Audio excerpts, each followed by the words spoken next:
Hola, mi nombre es Juan Orlando Tangarife Ruiz. Y mi nombre es Valentina de la Pava Seguro, Somos estudiantes de licenciatura en Inglés y Español. de la Universidad Pontificia Bolivariana, Y hoy les vamos a hablar de la pedagogía de la autonomía.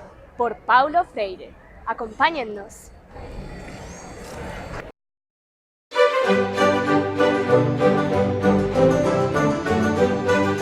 Freire nos convoca a pensar acerca de la manera de actuar, de pensar y de enseñar de los maestros. Los maestros son responsables de esas decisiones transformadoras que cambian el rumbo de la vida de sus estudiantes. A través de la ética que estos instauran, es que los estudiantes desarrollan la posibilidad de asumir una responsabilidad y una libertad que cambiará el rumbo de sus vidas en torno a la educación. En su capítulo No hay docencia sin licencia, Freire menciona que la enseñanza necesita de educandos y educadores que tengan el espíritu de curiosidad, que sean humildes, que sean curiosos por todo lo que les rodea, que les guste investigar sobre aquellas cosas que el hombre comúnmente no se pregunta. También insiste Freire en que la enseñanza debe basarse en la construcción de sujetos que sean capaces de construir y de construir aquello que se nos enseña, aquello que viene de un conocimiento previo y que vamos puliendo a lo largo de nuestro proceso formativo. Enseñar requiere investigación. Es de vital importancia que el maestro asuma una actitud de constante búsqueda. Con esto, Freire se refiere a que el maestro debe buscar alternativas, diferentes contextos, diferentes fuentes de información que le brinden al maestro expandir sus horizontes y de paso beneficiar la formación del estudiante. También se espera que en esta constante búsqueda el maestro no esté satisfecho con lo que haya, sino que el maestro vaya construyendo una pirámide de saberes y que con esta pirámide de saberes el maestro se constituya como un profesional. Enseñar exige respeto por los saberes de los educandos. Desde el inicio de la etapa escolar debe existir un respeto por las experiencias, conocimientos y todos aquellos saberes con los que vienen educando e integrarlos a la temática de la clase, con el fin de que estos puedan ser discutidos y relacionados con todo aquello que el profesor puede aportar en relación con la materia. Para enseñar se requiere una postura crítica. Tanto educando como educador requieren de una postura crítica, ya que Freire nos dice que no debemos estar demasiado seguros dentro de nuestras certezas. Por lo tanto, debemos estar al margen de los constantes cambios que surgen en la manera de pensar y también ser generadores de estos en caso de ser necesario. Enseñar exige estética y ética. La práctica formativa debe de ser testimonio de decencia y pureza. Debe incluir, aparte de eso, una educación moral, la cual procure generar cambios tanto en el pensamiento como en el actuar del maestro y del educando. Enseñar exige la corporificación de las palabras en el ejemplo. Pensar acertadamente es hacer acertadamente. Se debe ser coherente en cuanto a las ideas y a la actuación. Quien piensa acertadamente respeta las opiniones diferentes de sus semejantes, sin llegar a suscitar inconvenientes o polémicas. Enseñar exige la asunción de lo nuevo y el rechazo de toda clase de discriminación. Rechazar definitivamente toda clase de discriminación hace parte de pensar acertadamente. La tarea del docente no es transferir el entendimiento de una cosa o hecho a los estudiantes, sino por el contrario, desafiar a estos a que construyan su propio conocimiento de lo comunicado, haciendo de este ejercicio como algo dialógico y no polémico. Enseñar exige el reconocimiento y la asunción de la identidad cultural. El autor plantea que es muy importante el reconocimiento del otro y su tratamiento.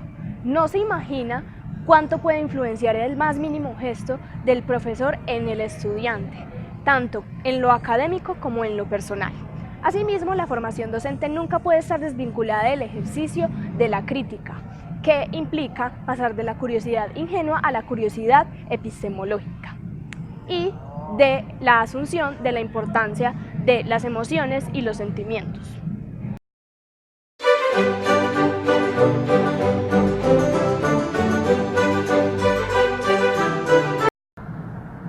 Lo que enseña un maestro debe estar vivido y testimoniado, para dar una perspectiva desde lo teórico y la experiencia que es comprobada. De estas circunstancias debe surgir un discurso que no pase por los demás discursos, creando así un respeto mutuo y las múltiples perspectivas que serán escuchadas y llevadas a la discusión. Enseñar implica estar consciente del inacabamiento del ser, un ser que está en la búsqueda de una base para poder crecer y sobrevivir en el mundo. Es por esto que el hombre, ante el vacío y la constante búsqueda, crea un lenguaje para nombrar las cosas y poder definirlas, y de paso crea formas para poder explicar y comprender su existencia en el mundo. Enseñar exige reconocimiento del hombre como un ser condicionado, consciente de que el mundo no es quien se adapta a él, sino es él quien se inserta en el mundo. El ser condicionado no implica ser manipulado, sino ser guiado, instruido en el proceso de conocimiento para evitar posibles inconvenientes y no sobrepasar los límites. Enseñar exige respeto por la autonomía del ser del educando.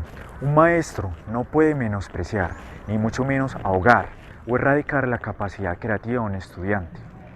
La autonomía y la integridad del estudiante es aquello que lo hace distinto de los demás y lo ubica como un ser potencialmente transformador. Enseñar implica tener un buen juicio en el momento de tomar decisiones que transforman nuestro entorno. También implica cuestionar nuestro propio saber, compararlo con el de los demás, para así lograr nuevas perspectivas que nutran o redireccionen nuestra manera de pensar. Pero cuidado, sin que esto implique cambiar nuestras posiciones y sentirnos manipulados. Enseñar exige humildad, tolerancia y lucha en defensa de los derechos de los maestros. El luchar por los derechos y la dignidad del maestro es uno de los momentos más importantes de la práctica docente en cuanto a su ética profesional. Está implícito en su praxis. Enseñar exige la aprehensión de la realidad. El docente debe estar consciente en qué dimensiones se mueve su práctica. Además de esto, debe tener una gran capacidad de aprendizaje, lo cual implica la habilidad de aprender la sustantividad del objeto que le sirve para transformar su realidad. Enseñar exige alegría y esperanza. Estos dos elementos son muy necesarios para la actividad educativa. Los docentes y estudiantes comparten la esperanza de que pueden enseñar, aprender, producir y resistir a todos esos obstáculos que se oponen a su alegría. Enseñar exige la convicción de que el cambio es posible. Se debe pensar el futuro como una oportunidad y no como algo inexorable. Se debe estar convencido de que se puede intervenir en la historia. Por ello, la educación cumple un papel crucial para transformarla. Enseñar exige curiosidad. El autor profundiza más acerca de la curiosidad, pero en esta ocasión él nos habla de que la curiosidad en los niños debe estar limitada, pero debe ser un ejercicio siempre permanente.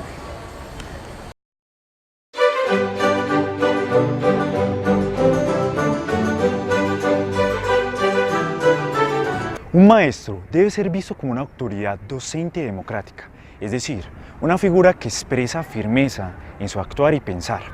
Un maestro debe inspirar respeto, sin que esto sea confundido con el temor, de modo que el estudiante pueda acudir a esto bajo un ambiente de confianza, creando un vínculo cercano y donde se dé un espacio para el diálogo. Para enseñar, se exige comportarse con generosidad y humildad, dentro de un clima de respeto hacia el alumno. El docente no puede comportarse como esa autoridad mandonista. En cambio, debe crear un discurso donde incluya el contexto del estudiante sin que éste se sienta excluido o degradado. Un maestro está dispuesto a responder cualquier pregunta que le hagan. También un buen maestro reconoce cuándo sabe y cuándo no. Los maestros, por lo general, hacen lectura de los gestos de sus estudiantes, al igual que estos lo hacen con su maestro. Todo con el fin de fijarse si su metodología está generando efecto en el aula de clase. La educación debe ser vista como una forma de intervenir en el mundo. El poder no se puede dejar en manos de unos cuantos o unas cuantas minorías controladoras. Es por eso que el maestro, a través de su manera de pensar y de enseñar, hace de los estudiantes seres capaces de intervenir en las situaciones y de generar un clima transformador. Enseñar exige libertad y autoridad.